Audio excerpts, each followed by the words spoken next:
오늘 말씀의 제목은 사울을 선대한 다윗이십니다. 다윗입니다.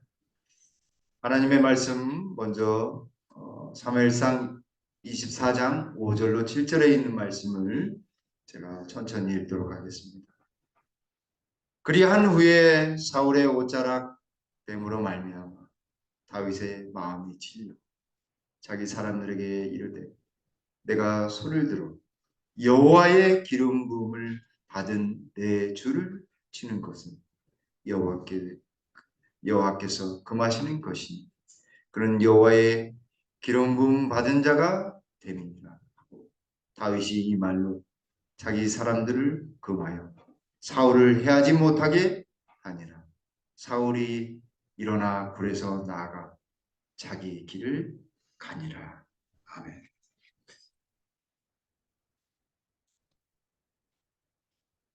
21장에서 다윗의 긴 도피 생활이 시작되었고 22장에서 400명과 함께 도망자 400명과 함께 다윗이 이 도피 생활을 본격적으로 시도한 것을 볼 수 있었습니다. 사울이 다윗을 도와준 그 뒤에 다윗을 도와준 그 사람들을 사울이 이 제사장들 85명을 참혹하게 죽이는 사건이 발생했고 23장에서는 그릴라 사람들을 도와준 다윗과 더불어서 그 도와준 소식을 듣고 사울이 칭찬한 것이 아니라 오히려 다윗을 죽이려고 쫓아가다가 블레셋 하나님의 섭리로 말미암아 블레셋이 쳐들어와서 사울이 이제 블레셋 사람들을 쫓다가 다시 다윗을 쫓으러 온 것입니다. 그 과정이 24장 1절 말씀에 나와 있습니다. 사울이 블레셋 사람들을 쫓아 돌아오매 가서 전쟁을 하고 이겼는지 졌는지 묘사는 되어 있지 않습니다. 그러나 아마도 어느 정도 마무리가 되어서 왔다라고 하는 사실은 짐작할 수 있지 않은가 생각이 듭니다. 그래서 마무리를 짓고 어떤 사람이 그에게 말하여 이르되 보소서 다윗이 엔게디 광야에 있더이다 라고 알려주는 것입니다.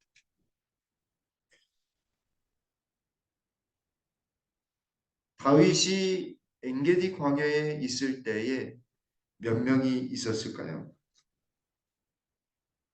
22장에서는 400명이 다윗을 따랐고 23장에서 600명 정도가 다윗을 따랐습니다. 아마도 1000명 이하에 추종하는 사람들이 있지 않았을까. 600명, 최소 600명이 다윗을 추종합니다. 근데 2절에서 사울이 다윗을 쫓기 위해서 몇 명을 보내냐면 3,000명을 보냅니다. 600명과 3,000명. 싸운다면 누가 이길까요? 당연히 숫자로 봤을 때 사울이 이길 것입니다. 그러나 하나님은 이 엔게디 광야에 다윗을 숨기셨어요. 특별히 여기 들염소 바위라고 되어 있는데 그 엔게디 광야에 들염소 바위가 지금 있습니다. 정확한 장소가 거기다라고 짚을 수는 없지만 추정되는 장소가 있습니다. 그 굴에 다윗이 숨게 되었습니다. 3절에 굴이 있는지라 사울이 뒤를 보러 골리를 보러 간 것이죠. 다윗과 그 사람들이 그 굴 깊은 곳에 있더니 이 엔게디 광야는 봤을 때 어디냐면 사해의 왼쪽 편에 있는 곳이었습니다. 10광야에서 오른쪽 편에 있는. 그래서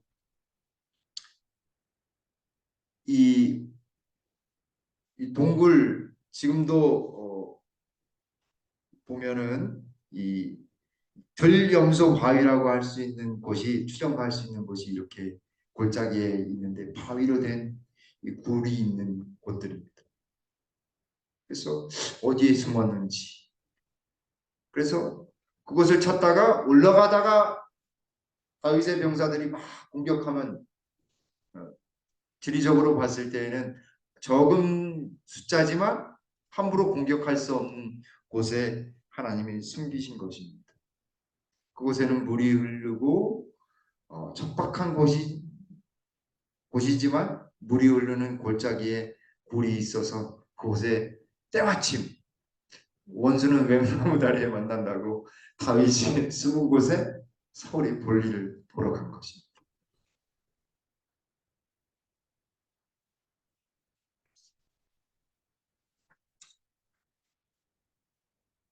부조선지자 661쪽에 맨 아래 있는 문장 한번 읽어보겠습니다. 격리된 동굴에서 이새의 아들과 그의 부하들은 일이 어찌 된지에 대해 하나님의 지시를 기다리고 있었다.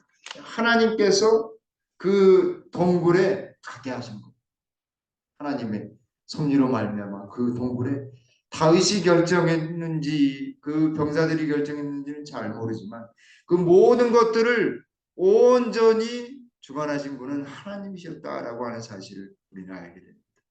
하나님의 지시를 기다리고 있는 그들.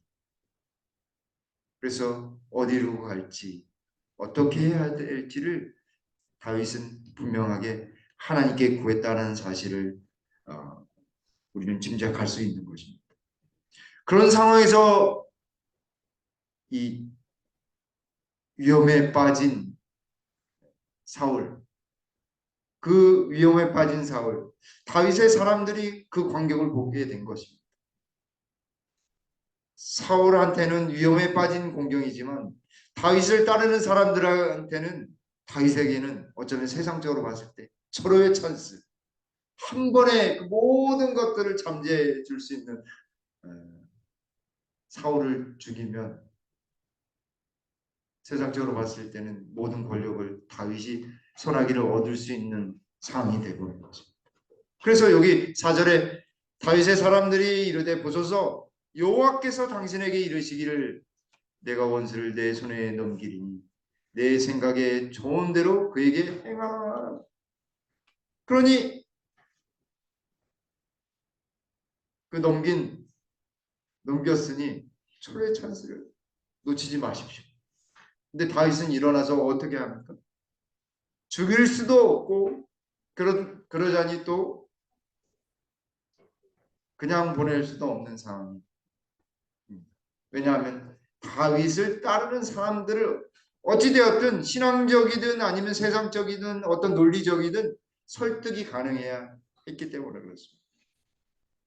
그때는 저는 분명히 다윗이 하나님의 뜻을 기다리고 있지 않았을까? 하나님의 지시를 기다리고 있지 않았을까? 기도하는 마음으로 다가갔을 때 하나님이 지혜를 주신 것입니다. 옷을 빼는 것입니다. 죽일 수 있었지만 옷을 빼는 것입니다. 근데 5절에 옷을 뺀 그리한 후에 사울의 옷자락 뱀으로 말미암아 다윗의 마음이 어때요? 그 옷자락 하나 조금 이렇게 뺐는데 마음이 찔리는 것입니다.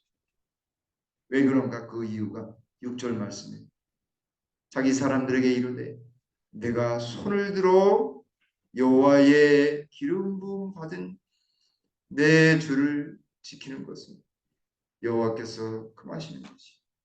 다시 말하면 하나님의 기름 부음 받은 종, 하나님의 기름 부음 받은 하나님이 세우신 왕, 하나님의 종을 해할 수 없는 거죠. 분명한 하나님의 영께서 다윗에게 알려주신 참된 하나님의 뜻을 이야기하고 있는 거죠. 특별히 이것을 우리가 조금 더 예수님에게 적용을 한다면 이 기름 부음 받은 자라고 하는 뜻을 헬라어로 이야기하면 그리스도입니다. 그리스도. 기름 부음 받은 자. 히브리 말로는 메시아입니다. 다시 말하면 기름 부음 받은 자. 그리스도를 어떻게 함부로 죽일 수 있겠습니까? 비록 기름 부음 받은 대제사장과 제사장들을 85명이나 되는 사람을 무참히 죽였을지라도 그가 하나님에 의해서 세워진 바 된 기름 부음 받은 여호와의 종이었다는 사실을 다윗은 알고 있었던 것입니다. 그래서 옷자락만 되는 거죠. 죽일 수 있었음을 너무나 잘 보여주는 장면이 옷자락을 베는 거죠. 근데 그 옷자락 베는데도 다윗의 마음이 어때요? 하나님께 누가 될까? 자신의 행동이 하나님께 누가 될까? 너무너무 찔리는 것입니다. 어쩌면 우리가 살아가면서 하나님의 사람이나 하나님을 위한 일을 한다고 하지만 어쩌면 하나님의 마음으로 다윗처럼 하나님의 마음으로 하고 있는지 저는 되돌아보게 됩니다. 너무 많은 일들을 하나님의 뜻이 있냐 우리가 그렇게 하고 있지는 않은지 우리가 되돌아봐야 하는 것입니다.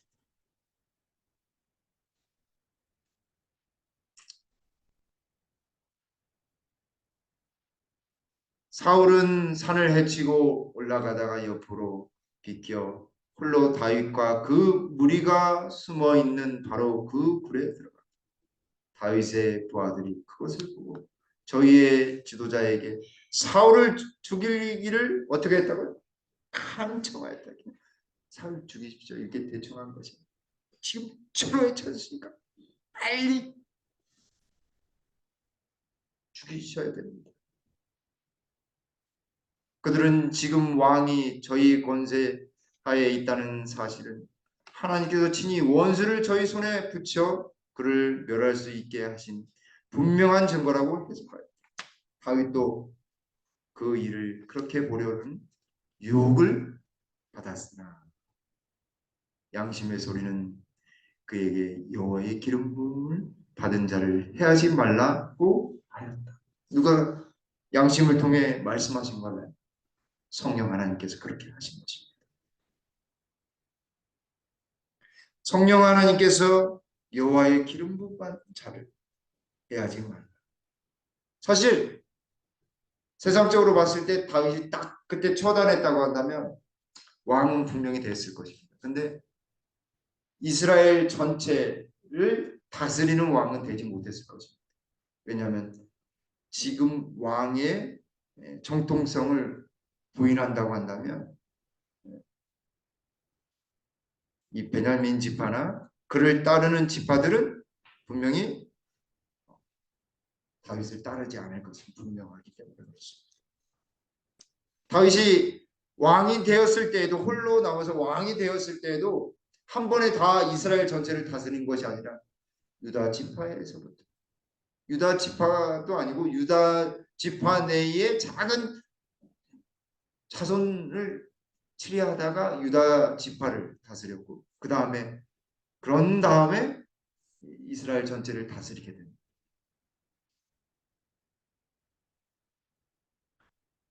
그러므로 다윗은 자신이 왕이 되기보다 하나님의 뜻에 순종함으로 하나님이 바라는 왕이 되기를 원했던 것입니다.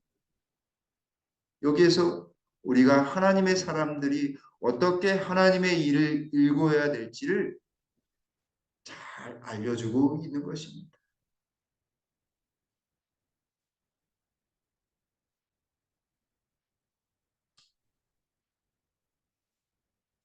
그런 후에 볼일을 다 보고 사울이 나갔습니다. 그 뒤에 다윗이 외쳤습니다. 내 주 왕이요, 왕이시여. 그러니까 사울이 들으니까 어떻게 해? 다윗의 목소리거든요. 뒤로 돌아왔을 거 아닙니까? 돌아보니까 다윗이 막 땅에 엎드려서 절을 하는지. 가깝기로는 사위잖아요, 다윗이. 왕이시여, 저는 왕을 한 번도 해하려고 한 적이 없습니다. 이 옷자락을 한번 보십시오. 저는 당신을 죽일 수 있었지만, 해할 수 있었지만 제가 당신을 해하지 아니하였습니다. 왜냐하면 당신은 여호와의 기름 부음 받은 자이기 때문에 그렇습니다. 라고 10절에 이야기합니다. 어쩌면 인간적으로 봤을 때는 다윗이 사울을 죽이고 싶은 마음도 속으로는 어쩌면 있지 않았을까. 그러나 여호와 하나님의 입장에서 하나님의 방법대로 하나님의 뜻을 이루기 위해서는 하나님의 방법을 택해야 할기에, 그리고 하나님만을 바라봤기에 그런 죄를 범하지 않은 것이 분명합니다.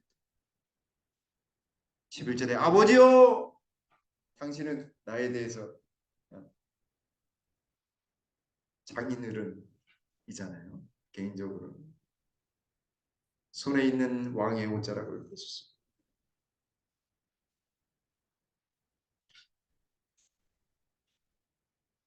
당신은 저를 해하려고 하지만 저는 당신의 목숨을 해하지 않았습니다. 결코 그런 생각도 하지 않았습니다. 사울이 얼마만큼 마음에 감동이 있었을까요? 정말 마음에 감동이 있었을 것입니다. 그러면서 이렇게 이야기합니다. 12절에 여호와께서는 나와 왕 사이를 판단하사 여호와께서 나를 위하여 왕에게 보복하시려니. 보복한다라고 막 굉장히 이렇게 악담하는 것처럼 보이지만 하나님께서 하실 것입니다. 그 판단을, 심판을 하나님께서 분명히 하실 것입니다. 저는 그 판단을 하나님께 맡겼습니다. 이 말입니다.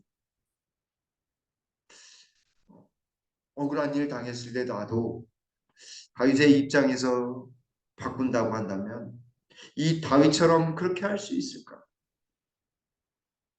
그러나 신앙인이라고 한다고 한다면 다윗처럼 모든 것을 하나님께 맡겨야 되는 것이 분명하다는 사실입니다. 15절에 그런즉 여호와께서 재판장이 되어 나와 왕 사이에 심판하사 나의 사정을 살펴 억울함을 풀어주시고 나를 왕의 손에서 건지시기를 원하나이다 하니라. 그래서 여기 12절에 있는 왕에게 보복하신다, 하나님이 보복하신다라는 말은 단순한 그런 보복하는, 하나님이 당신께 벌 주실 거예요 이런 말이 아니다라는 사실을 여기 15절에서 알 수 있게 됩니다. 왜냐하면 저는 다그 억울한 지금껏 당한 모든 일을 하나님께 맡겨 버렸습니다. 그러니 왕이여 염려하지 마십시오. 다른 사람에게 귀 기울이지 마십시오. 제가 당신을 죽이려고 한 적이 한 번도 없습니다. 그리고 그 모든 것을 맡겼기에 하나님이 제 억울함까지도 다 풀어주시고 저의 마음까지 다 살펴주시는 분이시기에 저를 구원해 주실 것입니다. 건져 주실 것입니다. 라고 이렇게 고백하는 것입니다. 다윗의 이러한 고백을 통해서 하나님을 높이는 다윗, 하나님만을 바라보는 다윗을 봤을 때 사울이 얼마나 감동을 받았을까. 자기 목숨을 살려줬기 때문에도 감동을 받았지만 진정한 감동은 15절에 있지 않은가 저는 생각합니다. 그런즉 여호와께서 재판장이 되어 나와 왕 사이에서 심판하사 나의 사정을 살펴 억울함을 풀어주시고 나를 왕의 손에서 건지시기를 원하나이다. 정말 위대한 신앙의 고백이 아닐 수 없습니다.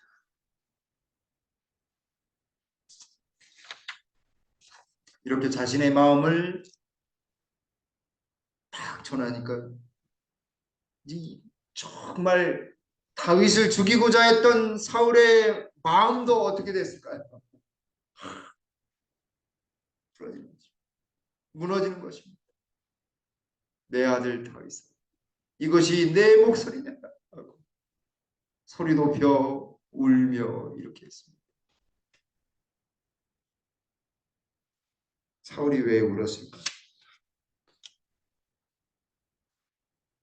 어쩌면 사울도 그가 가졌던 믿음과 그가 왕이 되었을 때 가졌던 그 겸손한 마음을 다시 한번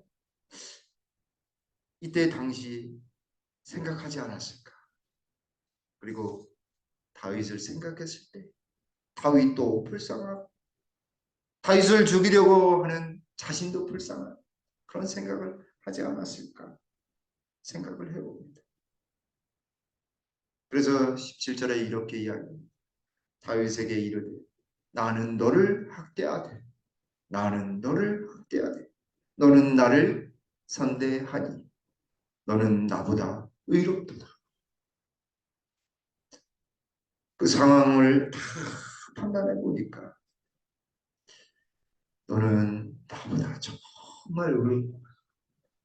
하나님을 정말 신실히 믿는 것. 다윗의 이 하나님께 모든 것을 맡긴 그래서 하나님의 주권을 인정함으로 하나님의 심판까지도 언급한 다윗의 모습을 통해서 그게 얼마나 어리석은 사람인지 후회하는 마음이 들었던 것입니다. 다윗을 통해서 우리는 믿음의 사람은 자신의 운명마저도 하나님께 맡기는 사람이며 자신의 생명마저도 하나님께 맡기는 사람입니다. 믿음의 사람은 세상의 관점이 아닌 하나님의 관점으로 살아간다는 사실을 우리에게 알려주고 있습니다. 믿음의 사람은 하나님의 뜻과 방법으로 살아가는 사람. 하나님의 뜻이라고 하면서 방법이 틀리면 하나님의 뜻이 아닌 것입니다. 언제나 하나님의 뜻과 방법은 일치해야 됨을 다윗은 우리에게 모분하고 있는 것입니다. 19절에 사람이 그의 원수를 만나면 그를 평안히 가게 하겠느냐. 내가 원수를 만나면 정말 불화가 일어나고 전쟁이 일어나요. 어찌 너는 평안히 가게 하느냐. 내가 오늘 내게 행한 일로 말미암아 여호와께서 내게 선으로 갚으시기를 원하노라. 다윗아, 너의 말을 하나님의 뜻을 쫓고 하나님의 방법대로 하니 하나님께서 온전히 그 선으로 그 일을 갚으시기를 원한다라고 이야기하고 있는 것입니다. 이 장면을 부조와 선지자에서는 이렇게 묘사하고 있습니다. 사울이 다윗의 말을 들을 때에 그의 마음이 겸비해졌으며 그의 말이 진실함을 인정하지 않을 수 없었다. 정말 사악한 그 왕이었던 사울이 다윗의 말을 듣고선 감동한 것입니다. 죽일 수 있었지만 하나님의 사람이었던 당신을 내가 어떻게 죽일 수 있겠습니까?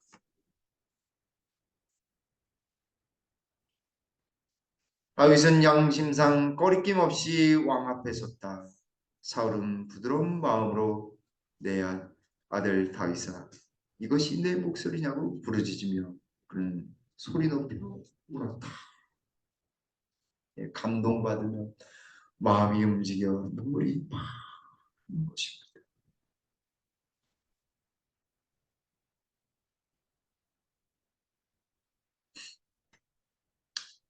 20절 보라 나는 내가 반드시 왕이 될 것을 알고 이스라엘 나라가 내 손에 견고히 설 것을 아노니. 왜 이런 말을 했을까 사울이? 왜 이런 말을 했을까? 이제 하나님의 뜻을 조금씩 조금씩 이해하기 시작했다라는 사실을 알게 됩니다. 그리고 이런 맹세를 하게 됩니다. 그런즉 너는 내 후손을 끊지 아니하며 내 아버지의 집에서 내 이름을 멸하지 아니할 것을 이제 여호와의 이름으로 내게 맹세하라. 다윗이 사울에게 맹세하며 사울은 집으로 돌아가고 다윗과 그의 사람들은 요새로 올라가니라. 그 자리에서 다윗이 사울을 죽였다고 한다면 다윗은 위대한 왕이 될 수 없었을 것입니다. 그러나 다윗은 하나님을 선택했기에 사울을 죽이지 않았습니다.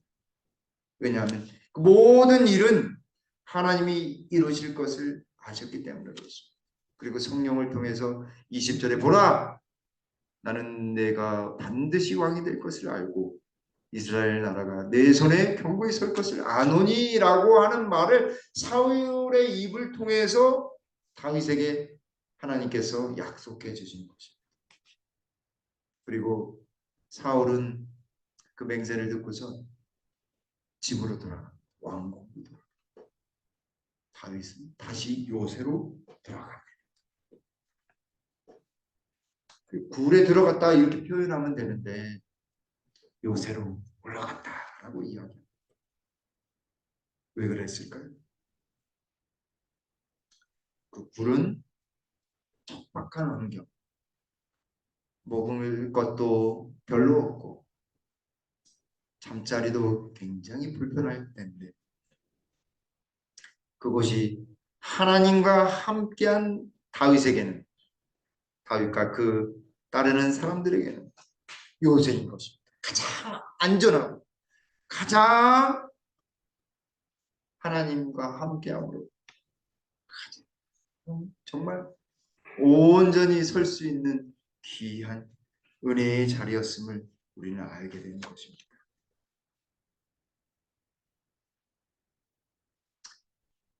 그래서 그 장면을 부좌선지자 662쪽에 이렇게 이야기합니다. 맨 마지막 절 22절. 그러므로 사울이 그의 집으로 돌아갈 때에 다윗은 산성에 머물러 있었다. 굴이 그냥 단순한 굴이 아니라 산성이라고 하셨어요. 산성. 하나님의 산성. 하나님과 함께함으로써 그곳은 요새요 산성이 되어버린 것입니다. 우리가 언제 어디에 있든지 하나님과 함께하면, 그분이 함께하시면 산성이 되는 것입니다. 신명기 28장 2절 말씀에 내가 내 하나님 여호와의 말씀을 청종하면 순종하면 모든 복이 내게 임하며 라고 말씀하셨습니다. 하나님의 말씀, 하나님의 뜻을 쫓으면 하나님께서 복을 허락하시겠다라고 하는 것입니다. 9절 말씀에, 신명기 30장 9절 말씀에 내가 내 하나님 여호와의 말씀을 청종하여 이 율법책에 기록된 그의 명령과 규례를 지키고 내 마음을 다하며 뜻을 다하여 여호와 내 하나님께 돌아오면 무엇을 주시고요? 모든 것을 주시면서 복을 허락하시겠다고 이야기하신 거죠. 복을 주시되 곧 여호와께서 내 조상들을 기뻐하신 것과 같이 너를 다시 기뻐하사 내게 복 주시리라고 말씀하고 계십니다. 사랑하는 성도 여러분, 하나님의 뜻을 따르면 이 땅에서도 복을 누리고 구원도 받게 되는 것입니다. 진정한 기쁨에 참여하게 되는 것입니다. 일시적인 그런 것에 우리가 세상적으로 눈을 돌리지 아니하고 다윗처럼 하나님의 뜻과 방법을 따라서 하나님을 먼저 생각하면 하나님께서 복을 허락하실 것입니다. 우리 모두가 그 뜻을 따라 행하는 우리 모든 성도님들 되기를 간절히 바라면서 말씀을 드리겠습니다.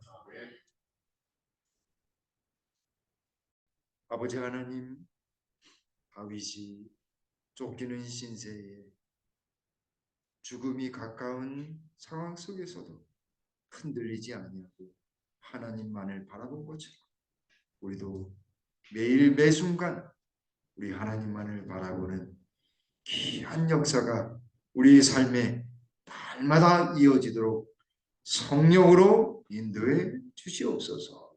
그리하여서 다윗이 하나님께 영광을 돌린 것처럼 우리도 매일 하나님께 영광을 돌리며 하나님께 감사하는 기쁨으로 살아가는 우리 재림 성도들 다들 되도록 인도해 주시옵기를 우리 구주 예수님의 이름으로 간절히 기도 올리옵나이다. 아멘.